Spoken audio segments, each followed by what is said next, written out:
양 옆에 너의 형매가 가장했습니다. 여러분 앉으실 때 기존처럼 이 가운데는 있다고 생각하고 옆으로도 앉았으면 괜찮은 거 아니죠? 가운데 몰려서도 괜찮긴 하네요. 자, 지난 시간에는 첫 복음서가 기록되기까지의 과정을 살펴봤죠.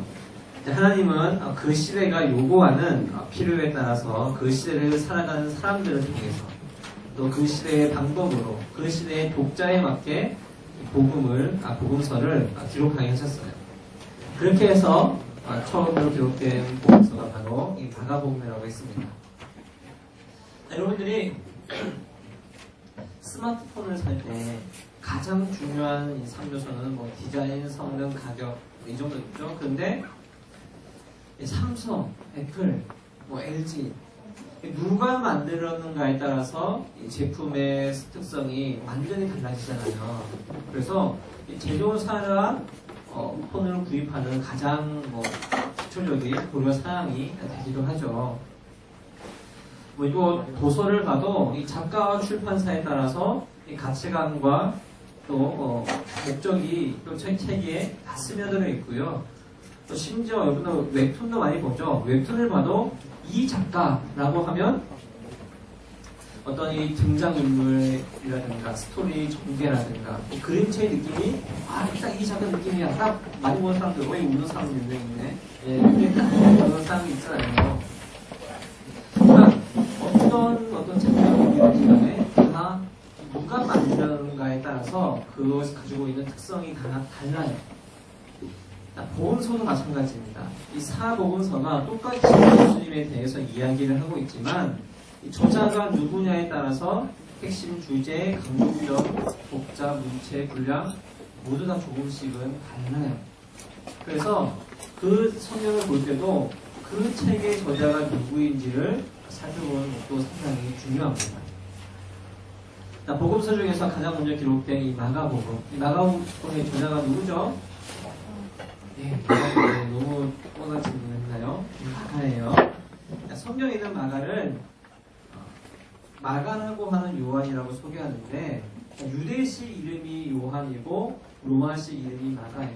유대와 로마 지역을 넘나들면서 사역을 하다 보니까 두 가지 이름을 쓰게 된 거예요. 그래서 마가복음의 저자를 가리킬 때는 우리가 일반적으로 마가 요한이라고 표현을 합니다. 자, 마가 요한은 성경에서 거의 등장하지 않는 인물이에요. 실제로 여러분들 성경을 쭉 보다 보면 이 마가라는 이름 자체가 몇 번 안 나오거든요. 근데 비록 그렇다더라도 실제로는 기록은 많이 되어 있지 않지만 실제로는 상당히 큰 인물을 차지했던 큰 비중을 차지했던 인물이에요. 이 마가 요한을 처음 소개할 때 빼놓을 수 없는 사람이 바로 바나바예요. 바나바는 다 알죠, 여러분? 이 바나바는 두 사람의 관계를 정확하게 알 수는 없지만 대부분 우리 조카라고 보는 경우가 많이 있어요. 바나바의 조카, 상당히 교회에서도 알아주는 사람이겠죠. 자, 마가 요한은 사도 바울과 이 바나바의 수행원으로서 이 사도 바울의 1차 전도 여행에 함께 했는데 이 밤빌리아 지방의 이 버거라는 곳에서 갑자기 집으로 돌아가거든요. 다 같이 무리를 이뤄서 이동하다가 나 가기 싫어하고 갑자기 혼자 돌아간 겁니다. 바울과 바나바는 위쪽에 있는 북쪽에 있는 갈라디아 지방으로 가려고 했는데 마가 요한은 이 갈라디아 지방으로 가는 길이 지형이 험하고 또 도적대가 자주 등장한다는 이유로 못 가겠어요 한 거예요. 사도 바울의 전도 여행에서 동참할 정도면 상당히 그래도 뭔가 있는 사람이잖아요. 그런데도 힘들고 위험하다는 이유로 예루살렘으로 돌아갑니다. 마가 요한이 갑자기 이런 돌발적인 행동을 한 것은 다 이유가 있겠죠. 이 마가는 어머니와 함께 예루살렘 상부 도시에 거주했는데 상부 도시라고 하면 당연히 위쪽이겠죠. 당연히 하부 도시도 있어요. 그러니까 이곳은 우리나라로 치면 상부 도시, 강남에 해당, 예루살렘의 강남에 해당, 이스라엘의 수도에 가장 잘 사는 동네 이렇게 생각하면 돼요. 여러분들도 이 마가의 다락방이라는 말을 들어봤을 거예요. 마가의 집은 이렇게 성도들의 모임 장소로 사용되면서 초대교회의 중요한 거점이 되었고, 예수님과 제자들이 최후의 만찬을 한 곳으로도 여러분들 유명해요. 최후의 만찬 그림 본 적 있죠? 그 곳이 바로 마가의 집이에요. 이런 부자 동네에서 큰 다락방이 있는 집을 소유하고 있는 유력한 집안의 부잣집 도련님이니까 힘들고 위험한 일이 싫었던 거예요. 그래서 집으로 돌아가 버린 겁니다. 드라마에 나오는 뭐 전형적인, 옛날에 실장님이었는데 요즘도 대표님으로 나오더라고요. 실장님 말고 대표님 스타일. 그런 캐릭터. 그 캐릭터를 가지고 있는 공통된 특징이 뭐예요? 직설적이고 이성적이고 깐깐하고 귀팅하고 도도하고 막 그렇잖아요. 마가 요한도 이런 삶의 비행 환경 중에서 살아오다 보니까 이런 모습들이 가만히 있는 거죠.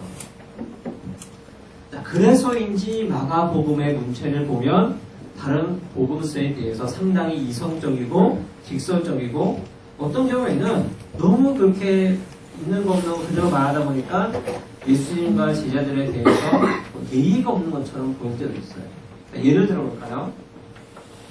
마가복음 4장에는 예수님과 제자들이 배를 타고 갈릴리 바다를 건너가다가 폭풍이 일어나는 장면이 있어요. 여러분들 다 알죠? 제자들은 우리가 거의 죽을 지경이 되었다면서 예수님께 막 살려달라고 말합니다. 근데 마가복음 38절에는, 4장 38절에는 우리가 죽게 된 것을 돌보지 아니하신다니까 이렇게 막 좀 따지듯이 표현을 해요. 그런데 마태는 주여 구원하소서 우리가 죽겠나이다, 이렇게 좀 정중하게 공손하게 부탁을 해요. 이렇게 똑같은 사랑을 다르게 관점으로 본 거예요. 이때 예수님이 제자들에게 이렇게 뭐 잠잠하라 말씀하시기 전에 믿음에 대해 말씀하시죠.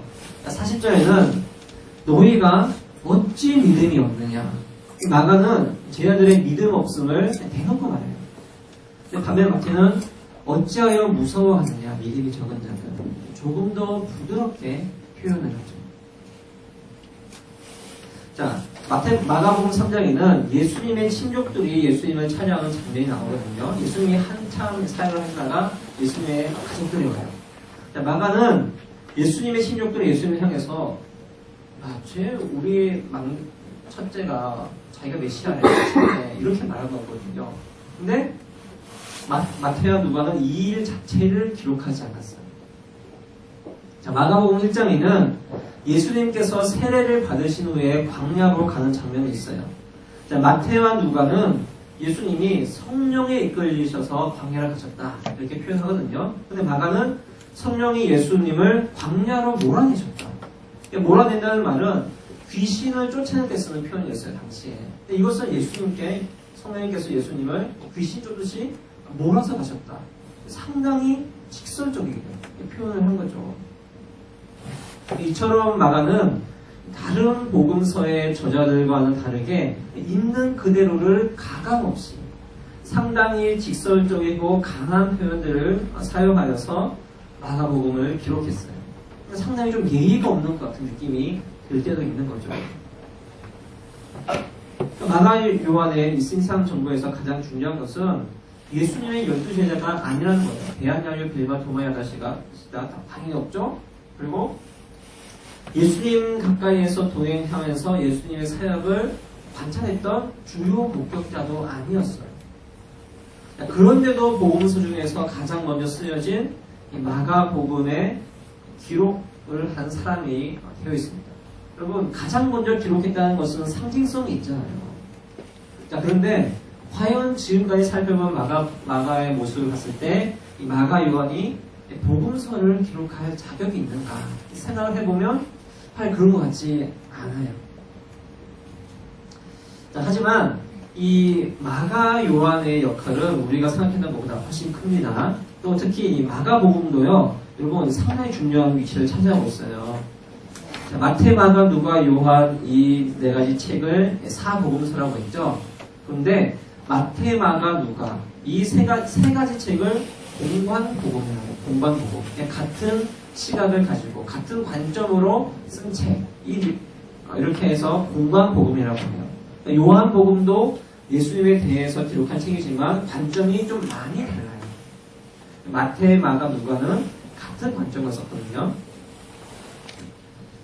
자, 그런데 이 마가복음이 기록된 후에 마태복음과 누가복음이 기록이 됐는데, 마태와 누가가 마가복음을 바탕으로 해서 마태복음과 누가복음을 기록했다는 것이 정설이에요. 자, 마가복음은 총 661절로 되어 있는데 그 중에서 601절이 마태복음과 누가복음에 등장하고요. 마가복음의 90%가 마태복음에, 50%가 누가복음에 등장을 해요. 또 마가복음에 이 88개의 에피소드가 있는데 그 중에서 마태복음과 누가복음에 등장하지 않는 에피소드는 3-4개 정도밖에 되지 않아요. 그러니까 이 정도로 마가복음은 마태복음과 누가복음에 상당히 중요한 인사이트를 줬다는 거예요. 또 여러분, 마태복음이 28장, 누가복음이 24장, 요한복음이 21장, 이 반면에 마가복음은 16장. 단순히 장수뿐만 아니라 절수를 봐도, 전체 분량을 봐도 마가복음은 다른 복음서에 비해서 분량이 상당히 적어요. 자, 이런 분량조차도 이유가 다 있어요. 자, 마태복음의 저자는 예수님을 메시아로 믿지 않았던 유대인들이에요.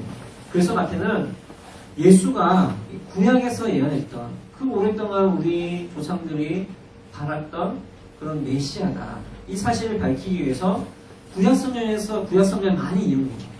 이 구절 봐. 이 구절에서 말한 이 메시아가 바로 이 예수라는 분이야. 이걸 설명하기 위해서 마태복음을 적었거든요.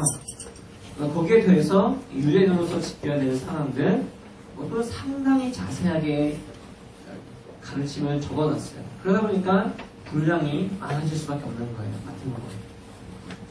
누가복음은 편지 형식의 글이에요. 누가복음 1장 첫 부를 보면 편지의 전형적인 형식이 나오거든요. 수신자는 데오빌로 가카라고 하는 로마 관리, 이방인 관리죠. 이 사람과 이방인 땅에서 힘들게 살아가고 있는 그리스도인들.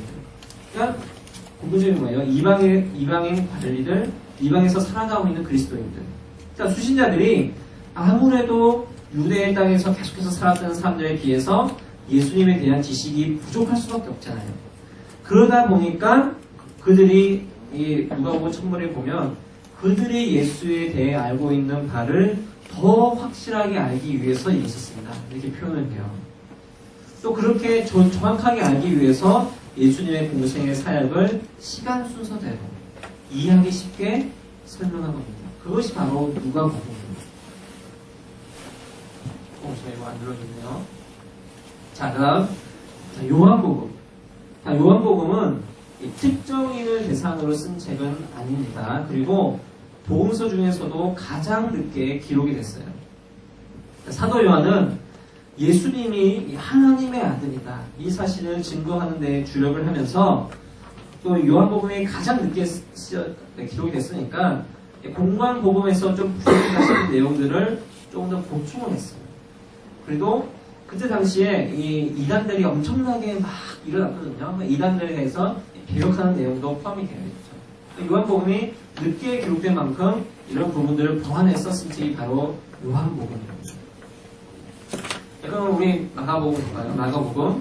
마가복음은 전형적인 이방인, 특히 로마에 있는 이방인 그리스도인들을 대상으로 쓴 책이에요. 유대인 고대 독자가 여호와 하나님에 대한 또 구약에 대한 지식이 전혀 없는, 거의 없다고 할 수 있는, 이스라엘의 전통을 잘 모르는, 홍해를 걷는 것조차도 그런 게 있었어? 라고 말하는 그런 이방인들이에요. 그러다 보니까 복음을 복잡하지 않게, 어렵지 않게, 쉽고 간략하게 핵심적인 내용만 전하는 게 중요하겠죠. 그러니까 예수 전승의 주요 인물들이 하나둘씩 순교를 하고 있는 상황이라서 서둘러서 복음서를 기록해야 되는 어떤 그런 상황도 있었고요. 또 마가 요한은 이성적이고 직설적인 사람이다 보니까 예수님의 일생과 가르침 에피소드들을 막 상세하고 정확하게 풀어 쓴 것이 아니라 필요하다고 생각하는 부분만 핵심 내용만 요약해서 어려운 단어를 사용하지 않고 이해하기 쉽게 문장의 호흡도 상당히 짧게 이렇게 해서 기록해서 마가복음이 완성이 된 겁니다. 그래서 마가복음이 읽어보면 문장이 되게 짧고요. 장하게 설명하지 않고요. 딱 그냥 해달만 하고 딱 넘어가요. 그러다 보니까 분량도 되게 적을 수밖에 없는 거예요. 자, 마가 요한에게 성경을 기록할 자격이 없는 것처럼 보였지만 마가 요한은 첫 복음서를 쓰기에 적합한 인물이었어요. 자, 그래도 우리가 당시에 살았던 사람들이라면 이런 말을 해줄 수도 있어요. 아니 힘들고 위험하다고 전도 여행하다가 혼자 집앞으로 집에 간 마가 요한이 뭐 복음서를 썼다고? 뭐 이거 신빙성 있는 거야? 뭐 이거 믿어도 괜찮아? 또 바나바는 마가 요한이 도움이 되니까 그래도 비록 자기 혼자 행동을 했더라도 그 다음에 또 데려가자 했는데 사도 바울은 티모테에 방해해야 되니까 같이 가지 말자고 했어. 이것 때문에 사도 바울과 바나바가 싸우다가 서로 따로 사역을 하게 됐어. 그 주범이 바로 마가 요한입니다. 마가 요한이 쓴 복음서를 우리가 그대로 받아들여도 괜찮은 건가? 당시 사람들이 사용을 했을 수도 있겠죠. 자, 그런데 하나님은 결국 마가 요한을 통해서 마가복음을 기록하셨고 당시 사람들뿐만 아니라 후대 사람들에게도 이 마가복음을 정경으로 인정받게 하셨어요. 자, 이렇게 될 수 있었던 가장 큰 이유 중에 하나가 이 바로 마가 요한의 변심입니다. 자, 오늘 본문을 보면 바울이 자신의 아들과 같은 존재였던 디모데에게 편지를 쓸 때에 자, 마가 요한을 데리고 오라고 하면서 마가 요한도 같이 오라고 하면서 무엇이라고 했냐면 그가 나의 일에 유익하다. 그러니까 어느덧 마가 요한은 자기가 힘들다고 위험하다고 혼자 집에 가버리는 그런 사람이 아니라 사도 바울의 사역에 큰 유익이 있는 사람으로 변해 있었다고 합니다. 골로새서 4장 10절을 보면 나와 함께 갇힌 아리스다고와 바나바의 생질 마가라고 합니다. 나와 함께 갇혔다. 이때가 바울이 감옥에 있을 때거든요. 실제로 감옥에 같이 있었다는 그런 것을 좀 넘어서서 그 정도로 감옥에 같이 있을 정도로 고통을 함께 나누고 영적인 교제를 나누는 친밀한 사이. 그러니까 마가 요한이 나의 그런 아주 모든 것을 함께 나누는 그런 아주 친한 사람이다. 이렇게 표현한 거예요. 빌레몬서 1장 24절에서 사도 바울은 마가를 나의 동력자라고 표현해요. 이전에는 마가 요한이 전도 여행팀에 들어오는 것을 반대했지만 시간이 지난 후에는 바울과 함께 동력을 하는, 함께 사역을 하는 동력자로 변신해 있었다는 거죠. 또 성경의 제자들은 의도적으로 마가 요한에 대해서 말할 때에 바나바의 생질 마가 요한이라고 표현을 해요. 몇 번 등장하지 않지만 몇 번 중에서 상당수가 바나바의 생질, 바나바의 조카. 바나바는 초기 교회에서 상당히 중요한 역할을 담당했던 사람이잖아요. 그런 바나바의 권위를 이용해서 바나바의 사촌인 마가라는 인물이 충분히 신임할 수 있는, 믿을 수 있는 사람이라는 것을 알려주기 위해서 의도적으로 바나바의 조카라고 표현을 한 거예요. 특히 사도 바울이 마가 요한의 본의를 세우시기 위해서 상당히 많이 관여를 했습니다. 마가 요한이 성숙하고 자라나는 이 과정을 정확하게 알 수는 없어요. 하지만 하나님은 이 마가 요한이라는 인물과 그만이 가지고 있는 특징을 사용하셔서 시급하고 중요했던 첫 복음서를 기록하게 하셨고 이를 통해서 복음이 이방인들에게 전파되게 하셨습니다. 또 마태복음과 누가복음이 기록된 것에도 큰 역할을 담당했죠. 마가 요한은 자신만의 캐릭터가 상당히 뚜렷한 사람이었잖아요. 그만큼 단점과 약함도 분명히 있는 사람이었어요. 그러나 그것은 어디까지나 사람의 기준이고 판단이었을 뿐이에요. 하나님은 어떠한 훈련의 과정들을 통해서 혼자 자기 맛대로 그 팀을 나와서 집으로 가버렸던 그런 마가 요한이 아니라 비록 그런 부분 안에서도 마가 요한만의 특기와 장점을 살려내셔서 그것을 좀 마가 요한만이 할 수 있는 일을 만들어내셨어요. 다른 사람들과 거기에 더해서 다른 사람들과 함께 동력할 수 있는 그런 마음까지도 주셔서 복음을 전하는 일에 귀하게 사용하신 거죠. 자, 여러분들이 가지고 있는 여러분만의 그 무언, 나만의 무언을 가지고 있는 무엇이 있잖아요. 그것이 가만히 내버려 두면 단점으로, 또 부끄러움으로 남을 수 있지만, 또 성숙하고 자라기 위해서 노력하는 과정을 겪으면 나만 할 수 있는 무엇인가로 그런 특기를 변할 수가 있어요. 우리 뭐 어떤 샌들 중에서는 막 맨날 밥을 막 몇 공기씩 먹어요. 이건 뭐 장점이라보다 단점이 될 수 있잖아요. 집에 쌀이 떨어지는데. 근데 이것도 다른 공동체에 가서 사람들에게 함께 식사, 같이 밥 먹으러 가자 하고 하면서 교제를 나누고 또 함께 사람들을 이렇게 잘 섬겨주는 그런 걸로 활용을 할 수 있다는 말이에요. 식충이가 아니라 이것이 성경과 나눔의 어떤 방법으로 밥 많이 먹는 게 사용될 수가 있다는 거죠. 심지어 이런 것도 있잖아요. 그러니까 이 내가 가지고 있는 것을 나만을 위해서 사용하는 것이 아니라 정말 다른 사람들을 섬기기 위해서, 주님을 위해서, 영광을 위해서 사용하고자 하는 그런 마음이 있다면 단순히 밥만 충전하는 사람이 아니라 나만 배울 것이 아니라 함께 어울려서 배우자 이런 마음을 가지고 섬길 수가 있는 거예요. 하나님은 그러니까 우리가 가지고 있는 이 가능성을 가능성으로 남겨두지 않으시고 현실로 실현시켜 주시고 이루어주시는 분이시라는 거죠. 그러니까 여러분들도 이 삶에서 이런 마가 요한과 같은 이런 놀라운 변신이 있었으면 좋겠어요. 정말 내가 가지고 있는 것이 나는 왜 이래 이게 아니라 이것 가지고도 무엇인가 할 수 있지 않을까 이런 생각의 전환이 필요한 거죠.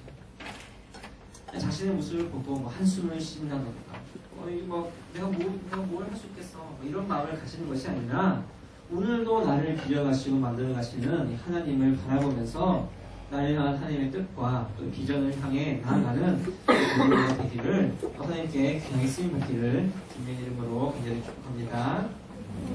우리 함께 찬양하고 기도하도록 합시다. 목마른 사슴 함께 찬양하면서 우리가 갈급한 심령으로 하나님을 하나님 나에게 이런저런 면이 있는데 그래서 이런 마음들 때문에 친구들이 좀 나를 싫어하는 것 같고 좀 자아상이 많이 무거워지는 것 같은데 이런 것보다도 좀 저를 채워주십시오. 하나님 정말 간절한 마음을 주님을 찬양하니 하나님 이 마음에 찾아오셔서 목마른 사슴에게 시냇물을 주듯이 내 영혼을 채워주시고 하나님 내 마음이 회복되어서 주님을 위해서 이 공동체를 위해서 섬길 수 있는 마음을 주시고 이런 마음을 가지고 함께